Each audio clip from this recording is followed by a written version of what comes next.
অহাকালি আপোনালোকৰ আসাম পুলিচ কনষ্টেবলৰ এক্সাম আছে সো আসাম পুলিচ কনষ্টেবলৰ লাষ্ট মিনিট ইম্পৰ্টেন্ট কোৱেশ্চন কিছু আপলোড কৰি আছো তো এই কোৱেশ্চন কেটা সকলোৱে চাই যাবা তো ইয়াৰ ভিতৰত হয়তো কিছু কোৱেশ্চন অহাকালি এক্সামত ৰিলেট কৰিব পাৰা তোমালোকে হয়তো যদি আজি প্ৰেক্টিস কৰি যোৱা কালি হয়তো কামত দিব পাৰে কিছুমান কোৱেশ্চন সো এবাৰ চাই যাবা তো বেছি কোৱেশ্চন এৰেঞ্জ কৰা নাই মেইনলি ম্যাথছৰ খিনিয়ে দিছো তো mathsৰ first question to ki ase sai lo if 80% of a is equal to 50% of b and b is equal to x% of a find the value of x thik ase so ki koise 80% of a of mane to into janai 80% of a is equals to ki dia ase 50% dia ase thik ase 50% of b boli dia ase dhoriba paila ne question to 80% of a is equals to 50% of b boli dia ase aru logote ki koise b value to dia ase b is equal to x% of a so ami ki koribo paru next line ot goi b er maan bahai dibo paru hane to yate 80% of mane hoise into a thaki gol 50% of mane hoise into b er value to ami bahai dibo paru b er value ki koise x% of a thik ase ki boli koise x% of a to bahai dia x% of a thik ase तो next line को আমি কি কৰিব পাৰো 80% মানে হৈছে 80/100 মানে into a ঠিক আছে ইকুয়ালস টু 50% মানে হৈছে 50/100 ইনটু ঠিক আছে x ঠিক আছে x x কি আছে % বলি দিয়া আছে সো আমি x/100 লিখিব পাৰো x/100 অফ মানে হৈছে ইনটু কি দিয়া আছে a এতিয়া সো কি হ'ব দুই ফালৰ পৰা আমি a কাটি দিব পাৰো লেফট সাইডটো a আছে राइट साइड जो ए আছে আমি কাটি দিলো বুজি পালানে লেফট সাইডৰ পৰা a আৰু ৰাইট সাইডৰ পৰা কাটি দিলো কাটি দিয়াৰ লগে লগে এই সাইডত কি থাকি গল লেফট সাইডত 80/100 থাকি গল ঠিক আছে যেটো আমাৰ x ৰ মান লাগে আমি কি কৰিম x ক ৰাইট সাইডত থৈ দিম বাকি ভ্যালু কেটা এফালে লৈ আহিম ঠিক আছে তো 100 টো তলত আছে লেফট সাইড আহাৰ লগে লগে ওপৰত গুছি যাব মাল্টিপ্লিকেশনত যাব আৰু এটা 100 আছে তলত আছে ইয়া ওপৰত গুছি যাব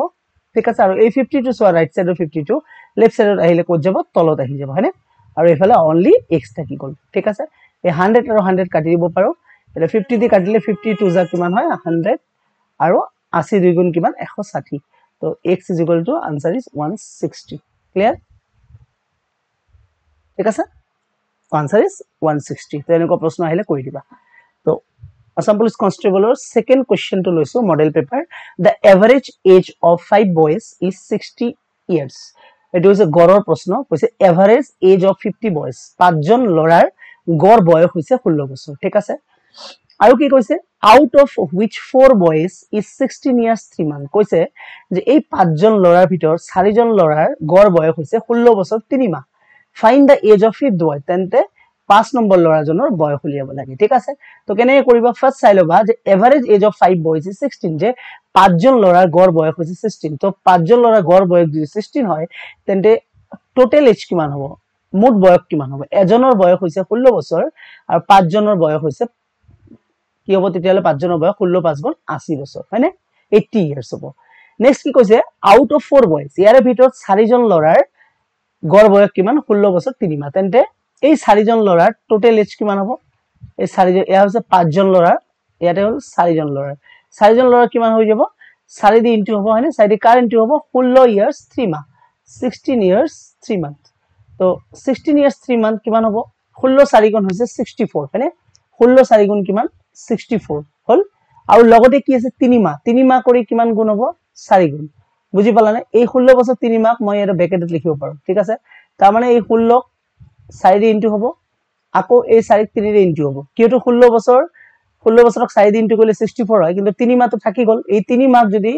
4 দি ইনটু কৰো আমি কিমান মাহ পাম 12 মাহ পাম হয়নে আৰু 12 মাহত কিমান বছৰ হয় 1 বছৰ হয় So 12 মাহ 12 months ঠিক আছে 12 month মানে কিমান বছৰ 1 বছৰ তো 64 plus 1 is equal to 65 years হয়নে তো কি বুজি পালো যে পাঁচজন লৰাৰ টোটাল বয়স হৈছে 80 বছৰ আৰু চাৰিজন লৰাৰ টোটাল বয়স হৈছে কিমান বছৰ 65 years তেন্তে 5 নম্বৰ লৰাজনৰ বয়স কি হ'ব তো 5 নম্বৰ লৰাজনৰ বয়স কিমান হ'ব পাঁচজনৰ পৰা চাৰিজনৰ বয়স যদি আমি বাদ দি দিও মাইনাস কৰি দিও 5 নম্বৰ জনৰ বয়স ওলাই যাব নাই পাঁচজন লৰা আছে 1 2 3 4 5 ইয়াৰে ভিতৰত 1 নম্বৰ 2 নম্বৰ 3 নম্বৰ 4 নম্বৰ এই চাৰিজনৰ বয়স যদি মাইনাস কৰি দিও 5 নম্বৰ জনৰ বয়স ওলাই যাব নাই তো পাঁচজনৰ মুঠ বয়স হৈছে 80 বছৰ আৰু চাৰিজনৰ মুঠ বয়স হৈছে 65 তেতিয়াহলে 5 নম্বৰ জনৰ বয়স কিমান হ'ব 15 বছৰ 15 years অপচন নম্বৰ বি বুজি পালা next question find the HCF of 150 225 375 HCF মানে হৈছে গখাও গখাও উলিয়াবলে কাৰ কাৰ 150 সো 150 ক কি কৰিবা ফাৰ্স্ট এনেকৈ ভাগ কৰি লবা 75 ঠিক আছে নেক্সট তোমাৰ যদি আমি 5 এৰে কাটো 5 15 গুণ 75 এতিয়া 5 এৰে কাটিলে আকৌ 5 3 গুণ 15 হৈ গল এতিয়া নেক্সট 225 চোৱা 225 ক কি কৰিবা 5 এৰে ভাগ কৰিবা 5 4 গুণ 20 25 থাকিল 5 5 গুণ 25 5 9 গুণ 45 3 3 গুণ 9 ঠিক আছে নেক্সট আছে 375 375 ইয়াকে সেম 5 এৰে কৰা 5 6 গুণ 30 সরি 5 7 গুণ 35 থাকিল 2 25 5 5 গুণ 25 5 এৰে কাটিলে 5 15 গুণ 75 5 এৰে কাটিলে 5 3 গুণ 15 এটা গখাগু মানে কি গখাগু মানে হৈছে তিনিওটাৰ ভিতৰতে যি যি ভ্যালুজ কমন আছে এই গুটি কেটা ভ্যালুৰ মাল্টিপ্লিকেশন ফৰ্মে হৈছে গখাও বুজি পালানে গখাও মানে এই তিনিটা নাম্বাৰ যে আছে তিনিটা নাম্বাৰত কি কমন আছে চাইলোৱা 2 150 আছে 225 2 আছে নেকি 375 2 আছে নেকি নাই দুইটো নহব এই পাঁচটো চোৱা এই পাঁচটো ইয়াতেও আছে ইয়াতেও এটা 5 আছে ইয়াতেও এটা 5 আছে সো পাঁচটো আহি গল নেক্সট এই পাঁচটো ইয়াতে আছে ইয়াতেও এটা 5 আছে ইয়াতেও এটা 5 আছে ঠিক আছে সো 5 আৰু এটা আহি গল এতিয়া আহিল 3 3 ইয়াতে আছে 3 সেকেন্ড নাম্বাৰটো আছে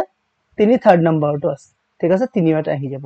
আৰু কিবা আছে নেকি তুমি কব পাৰা যে এই তিনিটো হ'ব কিন্তু এই তিনিটো ইয়াতটো নাই আছে নেকি ফার্স্ট নাম্বার 150 3 আছে নেকি 3 ওটাতে কমন থাকিব লাগিব তো 5 5 গুণ 25 25 3 গুণ কিমান হৈ যাব 75 আনসার ইজ অপশন নাম্বার 3 বুজি পালা গখাগু বা লখাগু আহিলে এনে কৰিম next in an entrance examination eta entrance examination requires 522 marks eta entrance examination ot ki lage 522 number lage ঠিক আছে out of maximum 600 mark maximum number আছে 600 to qualify তার মানে 600 এর ভিতর 522 পালে entrance examination to qualify করা যায় what is the cut off percentage তেনে cut off percentage কি হ'ব তেনে cut off percentage কি হ'ব কইছে 522 পালে পাস হয় কিমানৰ ভিতৰত 600 ৰ ভিতৰত তো very simple তো cut off কিমান হ'ব 522 বাই 600 percentage দিছে সো ইনটু 100 0 0 0 0 কাটি দিবা এটা 6 এর যদি আমি কাটো কিমান হ'ব 6 8 গুণ 48 48 থাকিল কিমান 4 6 7 গুণ 42 87 অপশন নাম্বার সি বুজি পালা তো ভেরি সিম্পল যে যদি কাট অফ উলিয়াব দিয়ে বা কিমান পার্সেন্ট পাইছে তেৰে কি কৰিবা কিমান নাম্বাৰ পালা ডিভাইডেড বাই কিমানৰ ভিতৰত সে তুমি মেট্ৰিকত 60 নম্বৰ পাইছা ঠিক আছে কিমানৰ ভিতৰত 100 ৰ ভিতৰত তো তোমাৰ পাৰ্সেন্ট কিমান হ'ব 60% কেনেকে 60 পালো কিমানৰ ভিতৰত 100 ৰ ভিতৰত সো 60 বাই 100 ঠিক আছে পার্সেন্টেজ দিছে ইনটু এটা 100 লগাব 100 100 কাটা তেনেকৈ হয় 60% মানে যিমান পালা ডিভাইডেড বাই কিমানৰ ভিতৰত percentage কৈছে into 100 ঠিক আছে next difference between profit percent of 15% কৈছে profit percent কিমান দিছে profit percent দিছে 15% হ্যাঁ আর loss percent কিমান দিছে loss percent দিছে 9% এই দুইটাৰ ভ্যালু ডিফাৰেন্স হ'ব 760 ফাইন্ড দা কস্ট প্ৰাইস তেন্তে কিনা দাম কিমান হ'ব তো চাই লোৱা profit percent যদি 15% হয় বস্তুটোৰ বিক্রি দাম কিমান হ'ব এসপি কিমান হ'ব 100% মানে 100 টকাত কিনি 15 টকা লাভ কৰিলো তাৰ মানে বিক্রি দাম হৈছে 115 টকা ঠিক আছে আকৌ কি হৈছে লস যে 100 টাকাত কিনি 9 টাকা লস কৰিলো তাৰ মানে বিক্ৰি কৰিলো কেই টকাত 91 তো বুজি পালানে তো এই দুটা প্ৰডাক্টৰ সেলিং প্ৰাইসৰ মাজৰ পাৰ্থক্য কিমান গৈছে 760 এই দুটা হৈছে পাৰ্সেন্টেজ হিচাপে ভ্যালু তো 115 পৰা 91 গলে কিমান থাকে 5 পৰা 1 গলে 4 11 পৰা 9 গলে 2 তাৰ মানে 24 এই 24% মানে 768 নহয় জানো তো 24 মানে 768 লাগে কি কস্ট প্রাইস হয় অলওয়েজ 100% तो 100% কেনে কোলাবা 24% মানে 768 so 1% মানে কি হ'ব 768 divided by 24 therefore 100% মানে কিমান হ'ব 768 divided by 24 into 100 বুজি পালানে 6 ৰে কাটিলে 6 4 গুণ 24 6 1 গুণ 6 1 থাকিলে 16 6 2 গুণ 12 48 6 8 গুণ 48 তো 4 ৰে কাটিলে কিমান হৈ যাব 4 ৰে কাটি দিয়া 4 3 গুণ 12 4 2 গুণ 8 তো आंसर হৈ যাব 32 into 100 32 को আছে অপশন নাম্বার এ ঠিক আছে alright next the difference between simple interest on a certain sum at annual interest 8% interest কিমান দিছে rate of interest r percent কিমান দিছে 8 of 5 years ঠিক আছে number of years কিমান দিছে মানে টাইম কিমান দিছে টাইম দিছে 5 years হল কোশ্চেনটো কি হৈছে difference between simple interest মানে হৈছে সৰল সুদ on a certain amount কিছু amount মানে প্ৰিন্সিপাল কিছু amountৰ simple interest যদি বছৰি 8% 5 বছৰৰ কাৰণে হয় আৰু 6 বছৰৰ কাৰণে যদি বেলেগ হয় তো এই দুটাৰ simple interest মানে হৈছে সৰল সুতৰ পাৰ্থক্য হ'ব 26 টকা তেন্তে প্ৰিন্সিপাল কিমান আছিল বুজি পালানে তোমাক কৈছে যে 5 বছৰৰ সৰল সুদ আৰু 6 বছৰৰ সৰল সুদৰ মাজৰ পাৰ্থক্য 26 টকা তো ইয়াৰে ভ্যালু দুটা দি দিছে এটা কৈ দিছে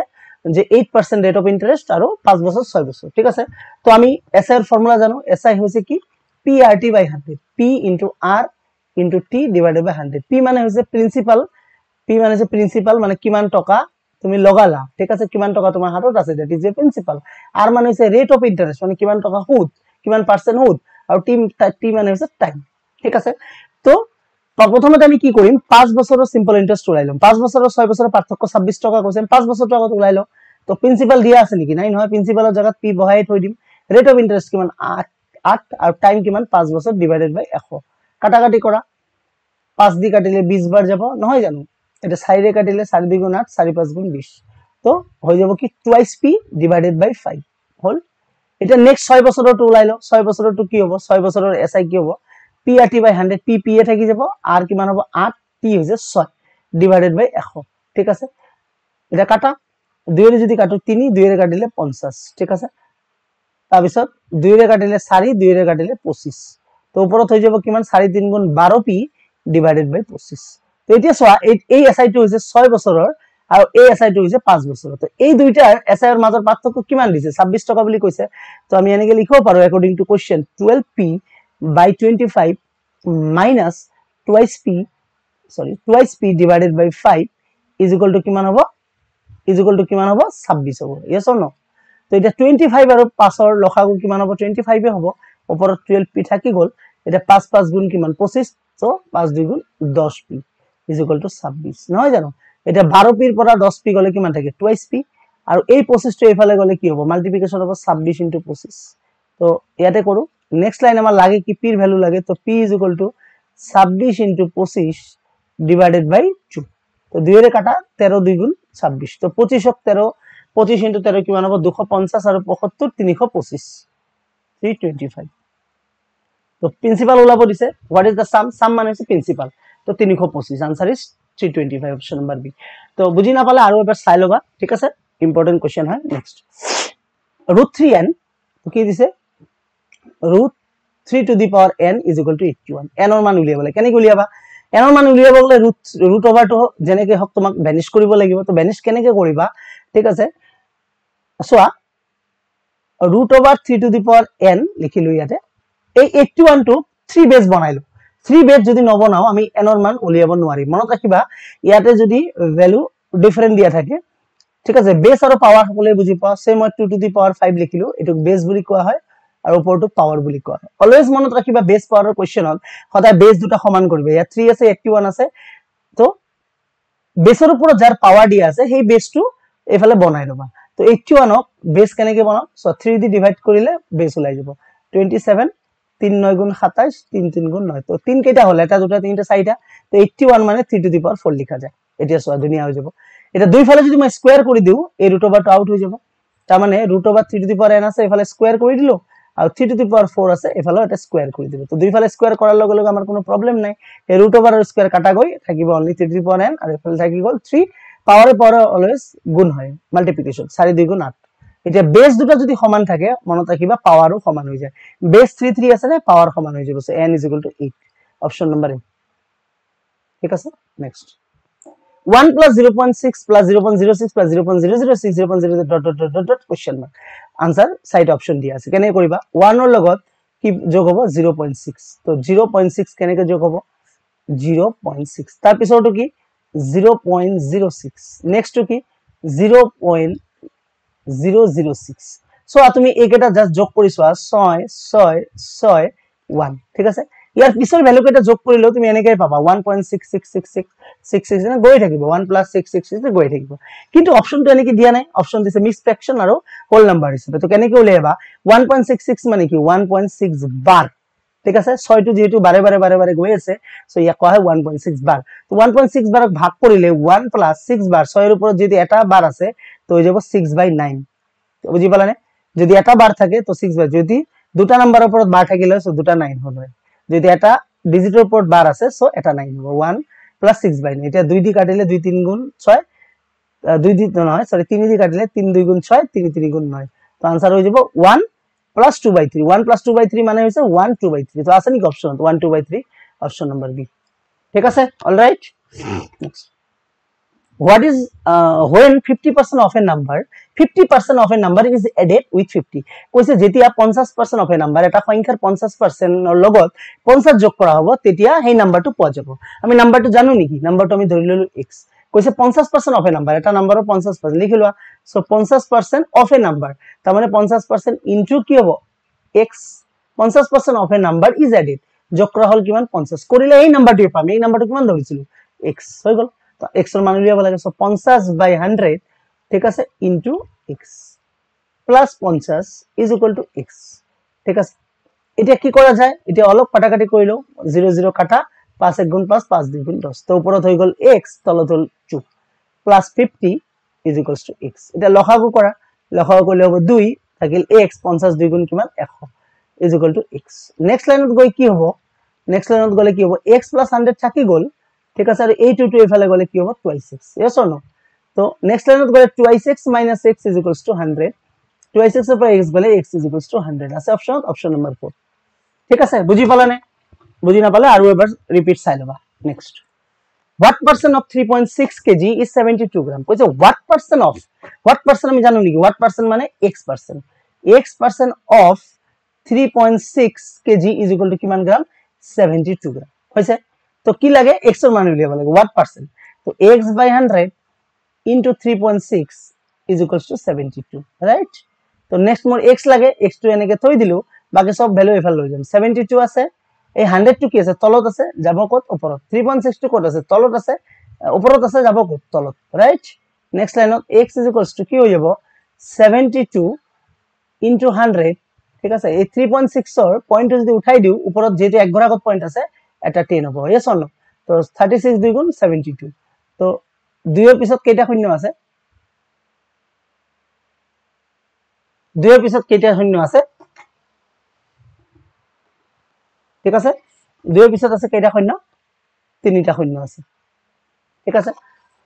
কইছে what percent of 3.6 kg বুলি কইছে তো কেজি বুলি কইছে আমি যেহেতু 3.6 কেজি বুলি কইছিল আমি অনলি 3.6 ধৰিছো কেজি কিন্তু ধৰা নাছিল ধৰিছিল জানো তো কেজি মানে কি কেজি মানে হইছে 1000 ঠিক আছে কেজি মানে হইছে কি 1000 কেজি মানে 1000 গ্রাম মানে যেহেতু 72 গ্রাম ইয়াতে আছে কেজি কনফিউজ হইছে নেকি সো আমি এই কেজি ধরিলো ইয়াতে 72 ধরিলো কারণ ইয়াতে কেজি আছে ইয়াতে আছে গ্রাম ভ্যালু ডিফারেন্ট আছে তো আমি কেজি টু গ্রাম কৰি লব লাগিব নহলে গ্ৰাম টু কেজি কৰি লব লাগিব হেখতো কৰিব পাৰা একচুয়ালি ইয়াক 1000 দি ডিভাইড কৰিলে হৈ গল ঠিক আছে যেহেতু 1 কেজি 1000 গ্ৰাম তো লাস্টত 2000 ক 1000 দি ডিভাইড কৰিলে आंसर হৈ যাব 2% ঠিক আছে আৰু যদি ভাবা না মই স্টাৰ্টিং এৰ পৰা কৰিম তেতিয়া এটা কাম কৰিব পাৰা x% of 3.6 1 কেজি হয় 1000 গ্ৰাম সো ইনটু 1000 এটা লগাই দিব পাৰা ঠিক আছে ইনটু 1000 যেতিয়া লগাবা ঠিক আছে ইনটু 1000 3.6 লগ ইনটু 1000 লগাই দিয়াৰ লগে লগে এই 1000 টো যেটো ওপৰত আছে আই যাব কত তলত আহি যাব ঠিক আছে হয়নে 1000 টো কত আহি যাব তলত আহি যাব এই 1000 টো তলত আহি যাব রাইট তো এতিয়া কাটাকাটি জাস্ট কৰিলে হল 0 0 কাটা 0 0 কাটা 0 0 কাটা 36 2 গুণ 2% তো হেখতো কৰিব পাৰা স্টাৰ্টিং এৰ পৰা কৰিব পাৰা সো आंसर ইজ 2% বুজি পালানে কিবা অসুবিধা হৈছে নেকি তার মানে 3.6 কেজি কইছে আৰু 72 গ্রাম কইছে ইউনিট দুটা সমান বনাই লব লাগিব হয় গ্রামক কেজি কৰিবা নহলে কেজি গ্ৰাম কৰিবা তো 3.6 কেজি মানে হৈছে 3.6 into 1000 ঠিক আছে হৈ গল তো answer is 2% next if 27 people working 8 hours a day can complete a task in 12 days কইছে 27 জন মানুহ কিমান আছে 27 জন আৰু কিমান কাম কৰিছে 8 hours in a day 8 ঘন্টা কাম কৰিছে কিমান ঘন্টা 8 hours ঠিক আছে আৱাৰ কিমান 8 hour আৰু can complete a task in 12 days 12 দিনত কমপ্লিট কৰিব পাৰে মানে 27 জন মানুহ ডেইলি যদি 8 ঘন্টাকে কাম কৰে কামটো 12 দিনত খতম হৈ যায় দেন হাউ মেনি ডেজ তেন্তে কিমান দিনত 18 জন কিমান 18 জন মানুহে ডেইলি যদি 9 ঘন্টাকে কাম কৰে কিমান দিনত সম্পূৰ্ণ হ'ব কিমান দিনত কি হ'ব সম্পূৰ্ণ তেনেকুৱা টাইপ প্ৰশ্ন থাকিলে মনত ৰাখিবা formula m1 d1 h1 is equals to m2 d2 h2 mds মছলাৰ নাম শুনিছিলা যে mds মছলা মনত ৰাখিলে হল m1 d1 h1 is equals to m2 d2 h2 m1 মানে হৈছে মেন m মানে হৈছে মেন ঠিক আছে তো m1 মানে হৈছে 27 d মানে হৈছে ডে কিমান ডে 12 ডে 12 লিখিবা h মানে হৈছে ঘন্টা কিমান ঘন্টা 8 ঘন্টা আৰু m2 কিমান দিছে m2 দিছে 18 দিন কিমান দিছে দিন দিছে জানো d2 ৰ ভ্যালু দিয়া নাই এনেকে থৈ দিবা h কিমান দিছে 9 ঘন্টা দিছে তো 9 বহাই দিলে ঠিক আছে বুজি পালা এতিয়া লাগে কি তোমাৰ যেহেতু d লাগে d2 টো থৈ দিবা বাকি সব ভ্যালু এফাল লৈ হা 27 * 12 * 18 ঠিক আছে আৰু তলত কি 18 আৰু 9 আছে এফালে আহি গলে কত যাব লেফট সাইডত আনিলে তলত আহিব এই 18 18 কাটা 9 3 গুণ 27 তো 12 3 গুণ 36 d2 = 36 days পারিবে এনে কটা একদম ভেরি সিম্পল এই টাইপের প্রশ্ন কিন্তু আহার খুব চান্স আছে নেক্সট হাউ মেনি ব্রিক্স ইচ মেজারিং 25 সেন্টিমিটার এটা ব্রিক্স আছে ব্ৰিকৰ মেজাৰমেন্ট দিছে 25 সেন্টিমিটাৰ ঠিক আছে আৰু হইছে লেন্থ ব্ৰেথ দিছে 25 সেন্টিমিটাৰ আৰু থিকনেস দিছে কিমান 16 সেন্টিমিটার ঠিক আছে will be needed to construct a wall ঠিক আছে এই ব্রিক টু দিকেনে এটা ওয়াল কনস্ট্রাক্ট কৰিব লাগে ওয়ালৰ মেজারমেন্ট দি দিছে কিমান 8 মিটার লং কি দিছে লেন্থ কিমান দিছে 8 মিটার ঠিক আছে আৰু উইথ কিমান দিছে হাইট কিমান দিছে হাইট চাইলো হাইট দিছে তোমাৰ 5 মিটাৰ আৰু থিকনেস কিমান দিছে ঠিক আছে থিকনেস দিছে তোমাৰ উইথ দিছে কিমান উইথ বা ব্রেথ কিমান দিছে থিকনেস দিছে 22 সেন্টিমিটার রাইট এতিয়া কৈছে যে তেতিয়া হলে কিমানটা ইটাৰ প্ৰয়োজন হ'ব হাউ মেনি ব্ৰিক্স ইটাৰ সাইজ দি দিছে আৰু ওয়ালৰ সাইজ দি দিছে তো মনত ৰাখিবা ইউনিট সদায় সেম কৰিবা ব্ৰিকৰ ইউনিট সেম আছে সেন্টিমিটাৰ সেন্টিমিটাৰ সেন্টিমিটাৰ কিন্তু ওয়ালৰ ইউনিট সেম নাই মিটাৰত আছে তো ওয়ালৰ ইউনিট কেটা সেন্টিমিটাৰ 8 মিটাৰত কিমান সেন্টিমিটাৰ 800 সেন্টিমিটাৰ আৰু 5 মিটাৰত কিমান 500 সেন্টিমিটাৰ আৰু উইথ তো দিয়াই আছে 22 সেন্টিমিটাৰ তো কিমানটা ব্ৰিক লাগিব ইয়াৰ কাৰণে ফৰ্মুলাটো হৈছে কি number of bricks is equals to number of bricks মানে ইটা লাগিব বা ইটাৰ সংখ্যা is equals to volume of wall divided by volume of ইটা মানে ব্রিক ঠিক আছে তো ভলিউম অফ ওয়াল মানে লেন্থ ব্রেথ হাইট তো লেন্থ কিমান দিয়া আছে 8 ব্রেথ কিমান দিয়া আছে 8 তো নহয় সরি 800 যেহেতু আমি সেন্টিমিটাৰত কৰি ললো ইনটু 500 আৰু হাইট কিমান দিছে থিকনেস কিমান দিছে 22 right divided by volume of brick কিমান আছে 25 ইনটু 12.5 ইনটু 16 ঠিক আছে এটা 25 এর কাটি দিয়া 25 2 গুণ 50 ঠিক আছে 0 এটা 12.5 এর যদি কাটা কি হবে এটা 20 ঠিক আছে নেক্সট 8 দি কাটিলে 100 8 দি কাটিলে 8 2 গুণ 16 2 এর কাটিলে 11 ঠিক আছে নেক্সট লাইনত কি হবে নেক্সট লাইনত গৈছোৱা 100 ইনটু 20 ইনটু 11 এই 125 টোৰ পয়েন্ট যদি উঠাই দিও তলত হবে 125 এই পয়েন্টৰ কাৰণে ওপৰত গৈ এটা 10 আহি যাব হয়নে এতিয়া 25 দি কাটিলে 25 4 গুণ 100 25 দি কাটিলে 25 5 গুণ 125 5ক 10 দি কাটিলে 5 2 গুণ 10 তো आंसर কিমান হৈ গল 20 4 গুণ 80 80 2 গুণ 160 ঠিক আছে 160 বুজি পালা 160 ইনটু 11 160 ইনটু 11 কিমান হৈ যাব এফালে হল তোমাৰ 1600 আৰু এফালে হল 16 তাৰ মানে হৈছে 1760 ঠিক আছে কিমান হৈ যাব 1760 20 4 গুণ 80 80 2 গুণ 160 160 ইনটু 11 হৈ যাব 1760 তাৰ মানে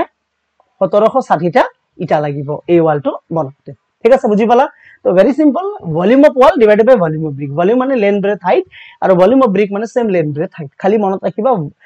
ইউনিট কেটা সেম বনাই লবা সেন্টিমিটার থাকিলে সেন্টিমিটার সেন্টিমিটার মিটার থাকিলে metre metre metre right find the area of equilateral triangle whose side is 96 centimetre square কৈছে এটা সমবাহু ত্ৰিভুজৰ কি উলিয়াব লাগে এৰিয়া উলিয়াব লাগে ঠিক আছে সমবাহু ত্ৰিভুজ যাৰ সাইড দি দিছে 96 সেন্টিমিটাৰ তো সমবাহু ত্ৰিভুজৰ এৰিয়াৰ ফর্মুলা হল সমবাহু ত্রিভুজ মানে ইকুইলেটারাল ট্রায়াঙ্গেল √3/4 a স্কয়ার তো √3/4 a স্কয়ার মানে এর ভ্যালু দি দিছে 96 স্কয়ার ঠিক আছে তো √3/4 96 ইনটু 96 তো 4 দি কাটিলে 4 2 গুণ 8 1 16 4 4 গুণ 16 ঠিক আছে তো এটা 24 আৰু 96 মাল্টিপ্লাই কৰিলে হৈ যাব 24 ইনটু 96 আৰু √3 টো ভাঙাৰ কোনো উপায় নাই √3 টো এনেকে থাকি যাব তো 96 ইনটু 24 কৰিলে তোমাৰ হৈ যাব 2304 √3 সেন্টিমিটাৰ স্কয়াৰ মনত ৰাখিবা এৰিয়া সদায় স্কয়াৰত হয় সেন্টিমিটাৰ স্কয়াৰ ঠিক আছে মেনসুৰেশনৰ জিওমেট্ৰি ফৰ্মুলা কেটা তোমালকে চাই যাবা কোশ্চেন কিন্তু আহাৰ চান্স আছে ফাইন্ড দ্য এৰিয়া অফ ৰম্বাস এটাৰ এৰিয়া উলিয়াব কৈছে যাৰ ডায়াগোনাল দি দিছে ডায়াগোনাল মানে হৈছে d1 আৰু D2 কিয় কাৰণ ডায়াগোনাল দুটা আছে 6 cm আৰু 7 cm D1 দিছে 6 cm আৰু D2 দিছে কিমান 7 cm তো very simple rhombusৰ এৰিয়াৰ ফৰ্মুলা হৈছে half into D1 into D2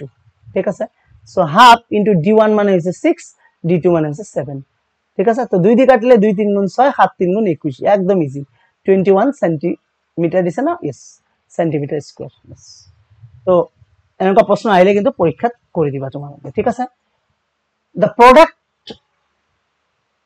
the two products sold at same price দুটা বস্তু একে দামত বিক্রি করা হয়েছে in one product profit percent was 30% এটা বস্তু profit percent 30% আৰু আনটো প্ৰডাক্টত লস পাৰ্সেন্ট হইছে 30% তেন্তে দুইটা বস্তুত লাভ বা লোকসানৰ হার উলিওয়া বুঝি পাইছা না দুটা বস্তু সেম দামত বিক্রি করা হয়েছে সেম দামত কিনা হওয়া নাই কিন্তু সেম দামত বিক্রি করি এটাত হইছে 30% লস আর এটা হইছে 30% লস লাভ তেন্তে ওভারঅল লস হইছে না লাভ হইছে ম্যাক্সিমামে ভাবিবা যে 0% কারণ 0% নহয় দুটা বস্তু বিক্রি করা হয়েছে সেম দামত কিনা সেম দামত হওয়া নাই সে দুটা বস্তু 5000 কে বিক্রি করছা এটা হয়তো তুমি 2000 ত কিনিছা আনটো হইছে 3000 ত কিনিছা তেটা তোমার 0% লাভ হবে নাকি নহয় সেম দামত কিনিলে তেটা বেলেগ কথা কইছে সেম দামত বিক্রি করা হয়েছে ঠিক আছে তো কি হবে এনেকাটা যদি প্রশ্ন থাকে যে সেম লাভ সেম লস দিয়ে সেম লাভ সো লাভও সেম লসও সেম তেতিয়া ফর্মুলাটা আছে profit into loss divided by 100 ঠিক আছে তো প্রফিট কিমান প্রফিট হইছে 30 লস কিমান 30 ডিভাইডেড বাই 100 তো 0 0 0 0 কাটা 3 3 গুণ 9 তো 9% লস হবো এনেকা ধৰণৰ প্ৰশ্নত কেতিয়াও লাভ নহয় সদায় লস হয় ঠিক আছে মন ৰাখিবা লস হবো কেতিয়াও লাভ নিদিবা অপচনত 9% প্ৰফিট 9% লস থাকিব পাৰে আনসাৰ ইজ হ'ব 9% লস বুজি পালা না কোশ্চেনৰ প্যাটাৰ্নটো দুটা বস্তু সেম দামত বিক্ৰি কৰা হ'ব লাগিব আৰু দুটা বস্তুৰ সেম লাভ সেম লস হ'ব লাগিব তেতিয়া এইটো টেকনিক ব্যৱহাৰ কৰিব পাৰিবা profit into loss divided by 100 ঠিক আছে next find the first 100 natural number find the sum যে প্রথম 100টা স্বাভাবিক সংখ্যাৰ যোগফল উলিয়াব লাগে ঠিক আছে প্ৰথম 100টা স্বাভাবিক সংখ্যাৰ যোগফলৰ কাৰণে ফৰ্মুলা আছে n * n + 1 ডিভাইডেড বাই 2 প্ৰথম 100টা নিদি 50টা দিব পাৰে 40টা দিব পাৰে ফৰ্মুলা একে n * n + 1 ডিভাইডেড বাই 2 n মানে কিমান দিয়া আছে n মানে 100 যেটো 100টা নাম্বার আছে ঠিক আছে n + 1 মানে 100 * 1 কিমান হ'ব 101 ডিভাইডেড বাই 2 2 টু কাটি দিলে 50 ঠিক আছে তো 50 * 100 যদি তুমি গুণ কৰা 5 1 গুণ 5 5 0 5 1 গুণ 5 তো 50 ঠিক আছে আৰু 0 এটা লাগি যাব 50 তো ফার্স্ট 100 ন্যাচারাল নাম্বার নিদি ফার্স্ট কিন্তু 50 ও দিব পারে ফার্স্ট 60 ও দিব পারে ফার্স্ট 60 দিলে কি কৰিবা n ৰ মান 60 হ'ব তো 60 * 60 + 1 হৈ যাব তেতিয়া বুজি পালা না সো এই ক্ষেত্ৰত 100 * 101 ডিভাইডেড বাই 2 হৈ যাব নেক্সট ৰেশিও অফ টু নাম্বাৰ দুটা নাম্বাৰ ৰেশিও দিছে 4:5 আৰু গসাগু দি দিছে 7 ঠিক আছে কইছে নাম্বার দুটা পার্থক্য উলিয়াব লাগে নাম্বার দুটা পার্থক্য কি দিয়ে পাম যেটা নাম্বার দুটা বিচাৰি উলিয়াব পাৰিম তো কেনেকৈ কৰিবা দুটা নাম্বার রেশিও দিছে 4:5 গসাগু দিছে 7 তো ভেরি সিম্পল এই খাতেৰে এই ৰেশিও মাল্টিপ্লাই কৰিবা এই খাতেৰে আনটো ৰেশিও মাল্টিপ্লাই কৰিবা 7 4 গুণ 28 7 5 গুণ 35 তো নাম্বার দুটা পাই গলো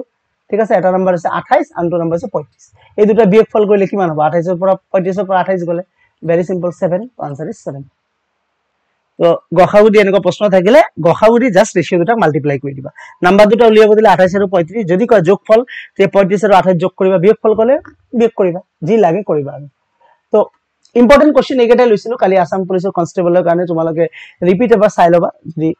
বুজি পোৱা নাই আৰু সকলোলে অল দ্য বেস্ট থাকিল কালিৰ এক্সামৰ কাৰণে কালি ভালদৰে এক্সাম দিয়াৰ পিছত কি কোশ্চেন আহিলে কেনেকুৱা ধৰণৰ কি যাব কেনেকুৱা ধৰণৰ